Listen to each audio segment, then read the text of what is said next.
நண்பர்களே, நீங்கள் பார்த்து கொண்டு இருப்பது உங்கள் கோசிகா ரிவ்யூ. சரி வாங்க வீடியோக்குள்ள போய் என்ன நடக்க போகுது அப்படின்னு சொல்லிட்டு பாத்தீங்கன்னா, கரெக்டா நம்ம யாழ்னு இருக்காங்க. அவங்க வந்து டாக்டர் கிட்ட போறாங்க. டாக்டர் ஒரு பக்கம் வயிற்றுல கை வச்சு பாக்குறாங்க.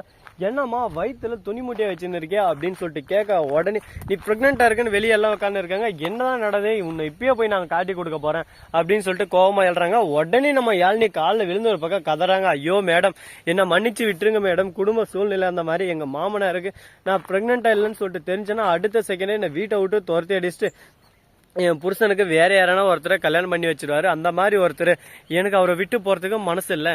நீங்க தான் எப்படியாச்சும் அவர்கிட்ட இருந்தும் இந்த உண்மையை மாறிக்கணும், நான் பிரெக்னெண்டா இருக்கேன்னு சொல்லிட்டு சொல்லணும் அப்படின்னு சொல்லிட்டு சொல்றாங்க. ஐயோ தாயே, நான் சொல்ல மாட்டேன். அதுக்கப்புறம் என் வேலைக்கு ஒரேடியா உழ வச்சிருவேன். இதே ஒரேடியா வேலையும் போயிடும், எல்லாமே போயிடும். என்னால இதை எப்பொழுதும் அந்த உண்மையை சொல்லவே முடியாது. இது உண்மையா இருந்தா நான் சொல்றதுக்கு, இந்த பொய்யை எப்படிமா என்னால சொல்ல முடியும்? தயவு செய்து விட்டுருமா, என் வேலைக்கே ஒளியேறும். அது இல்லாம உன் மாமனார் வேற எக்ஸ் போலீஸ் மேனு, அப்புறம் வேற எதனா ஒரு பக்கம் இதை காட்டி ஒரேடியா அந்த ஹாஸ்பிட்டல் மேலே கேஸ் போட்டா ஒண்ணுமே பண்ண முடியாது, என்னோட வருங்காலமே செஞ்சிடும். ஏமா உங்க பொண்ணை நினைச்சு பண்ணுங்கம்மா அப்படின்னு சொல்லிட்டு காலில் விழுந்து கதறாங்க.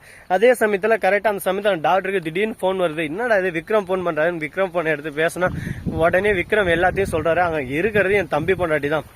இந்த மாதிரிதான் குடும்ப சூழ்நிலை, எல்லாத்தையும் நான் பாத்துக்கிறேன், நீங்க எதுக்கும் கவலைப்படாதீங்க, நீங்க இதை மட்டும் சொல்லுங்க விக்ரம், இதனால எனக்கு எதனா பிரச்சனை வரப்போகுதுப்பா அப்படின்னு சொல்லிட்டு கேட்கறாங்க. உடனே உங்களுக்கு எதுவும் பிரச்சனை வராது, அதுக்கு 100% நான் கேரண்டி, நீங்க எதுக்குமே கவலைப்படாதீங்க மேடம், எல்லாமே நான் பாத்துக்கிறேன். வீட்டுல கொஞ்சம் சில பிரச்சனை இருக்கு, அந்த பிரச்சனை எல்லாமே சால்வ் ஆன அப்புறம் பொறுமையா எடுத்து சொல்லிக்கலாம். அவருக்கு இந்த சுச்சுவேஷன் சொன்னா அவர் ஏத்துக்க மாட்டாரு அப்படின்னு சொல்லிட்டு சொல்றாங்க. சரி ஓகேப்பா, ஏதோ நீ சொல்ற அதனால நான் செய்யறேன் அப்படின்னு சொல்லிட்டு வெளியே போறாங்க. ஒரு பக்கம் அமுதா இருந்து நான் அப்படியே சும்மா முட்டக்கன்னு வச்சு பாத்துன்னு இருக்கா. எதுக்காக அப்படின்னு சொல்லிட்டு பாத்தீங்கன்னா, கரெக்டா எப்படியாவது இது ஒண்ணு கெட்டு போகணும், நாசமா போகணும், சுடுகாடா போகணும், குழந்தை இருக்க கூடாதுன்னு சொல்லிட்டு சொல்லிடணும் அப்படின்னு சொல்லிட்டு ஆவலோட காத்துன்னு இருக்கா. கெட்ட போனோம் அவங்க நினைச்சதுக்கு ஆப்போசிட்டா உடனே டாக்டர் இருந்து, குழந்தை ஆரோக்கியமா இருக்கு, எந்த ஒரு பிரச்சனை இல்லை சார், நீங்க உங்க பேர குழந்தைங்க இன்னும் ஆரோக்கியமா பாத்துக்கோங்க அப்படின்னு சொல்லிட்டு அனுப்பிடுறாங்க. உடனே மருந்து மாத்திரையால எழுதி கொடுத்து அனுப்புறாங்க. உடனே சந்தோஷமா அங்கிருந்து வராங்க. நம்ம யாழ்னிக்கு அப்பதான் பேச்சு மூச்சு எல்லாமே வருது. அப்படியே கொஞ்ச நேரத்துல உயிர் போற மாதிரி இருந்துச்சு அவங்களுக்கு. எங்கடா எப்பா மாட்டிக்க போறோம்லோ, வாழ்க்கையை எங்க விருத்துற போறோம்லோன்னு சொல்லிட்டு இருந்தாங்க. ஆனா எல்லாமே ஒரு பக்கம் தலைகீழ மாதிரி இப்ப அவங்க ரொம்பவே சந்தோஷமா இருக்க போறாங்க. அது மட்டும் இல்லாம இந்த விஷயம் இளங்கோக்கு தெரிய வருது. என்னப்பா என்கிட்ட கூட சொல்லாம உங்க பாட்டு கூட்டு போயிட்டாங்களே, அதிகமா புலதாச்சி பொண்ணு அலைச்சல்ல கூட்டு போலாமா சொல்லுங்க பாக்கலாம். இந்த அமுதா தான் அருவு இல்லை, உங்களுக்கு இல்லை அப்படின்னு சொல்லிட்டு கேட்க, ஏப்பா என்னப்பா பண்றது, ஏதோ ஒரு அவசரத்துல கூட்டின்னு போயிடுமா, மன்னிச்சிருப்பா அப்படின்னு சொல்ல உடனே சரி சரி கார்ல இனிமே போனா கார்ல கூட்டின்னு போனோம், நான் அதான் நான் பாத்துறேன்னு சொல்லிட்டு சொன்னேன்.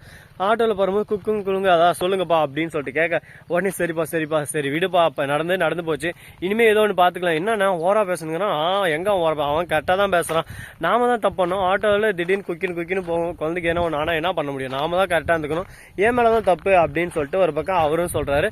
இதை கேட்கும் போது அமுதாவுக்கு வயிறு எழுதி ஒரு பக்கம். சோ நண்பர்களே, இந்த வீடியோ பிடிச்சிருந்தா லைக் பண்ணுங்க, கமெண்ட் பண்ணுங்க, ஷேர் பண்ணுங்க, டிண்டிங் பெல்ல தட்டி விட்டு போங்க. அப்பதான் நான் போற அடுத்த வீடியோ உடனுக்குடன் நோட்டிபிகேஷன் வந்து கொண்டே இருக்கும். மிக்க நன்றி, தேங்க்ஸ் ஃபார் வாட்சிங், டாடா, see you, நன்றி, வணக்கம், வந்தனம், வருக.